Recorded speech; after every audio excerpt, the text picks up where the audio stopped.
লাট্টু তার মায়ের ফোন থেকে দীপালিকে ফোন করে বলে যে পরশুরামের ওপরে তার অগাধ বিশ্বাস আছে।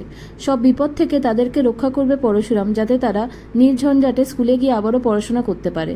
টটিনি ফোনটা নিলে দীপালিও একই কথা বলে। টটিনি এরপরে আশ্বস্ত হয় যে পরশুরামই একমাত্র তার পরিবারকে বিপদের হাত থেকে রক্ষা করতে পারে। অন্যদিকে কর্ণ শিবপ্রসাদের ওপর সন্দেহ করছিল যে লোকটা কোনো সাধারণ লোক নয়। বীমা কোম্পানির এজেন্ট সেজে থাকে বটে, কিন্তু সেদিন যখন কর্ণ তার কলার চেপে ধরেছিল, পরশুরাম যেভাবে তার হাত দুটোকে ছাড়িয়ে নেয় তা কোনো প্রশিক্ষণপ্রাপ্ত লোকই করতে পারে। নিশ্চয়ই শিবপ্রসাদ কিছু একটা গোপন করছে। এরপরে বাচ্চারা মনমরা হয়ে খাবার টেবিলে বসেছিল। হঠাৎ টটিনির কাছে কর্ণের কল আসে। কর্ণ বাচ্চাদের ড্রয়িং ক্লাস আর প্রাইভেট টিউশনের খোঁজ নিয়েছে। তারা বাইরে বেরোলে তাদের যে ক্ষতি হয়ে যাবে সেই হুমকি দেয় কর্ণ। পরশুরাম হাতে ফোনটা নিলে কর্ণ পরশুরামকে 3টে প্রশ্ন করে। প্রথম প্রশ্ন, সেদিন সে কেন আরাধ্যার চোখে বাঁধন দিয়েছিল।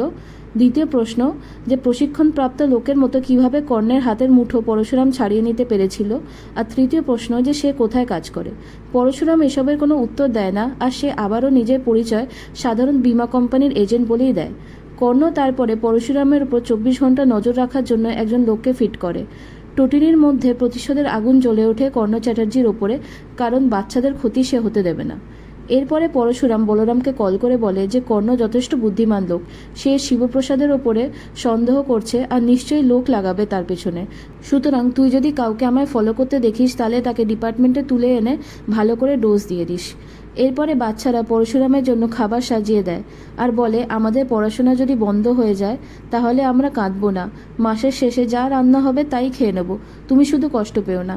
টটিনি বলে যে কেউ তোমাদের পড়াশোনা বন্ধ করতে পারবে না।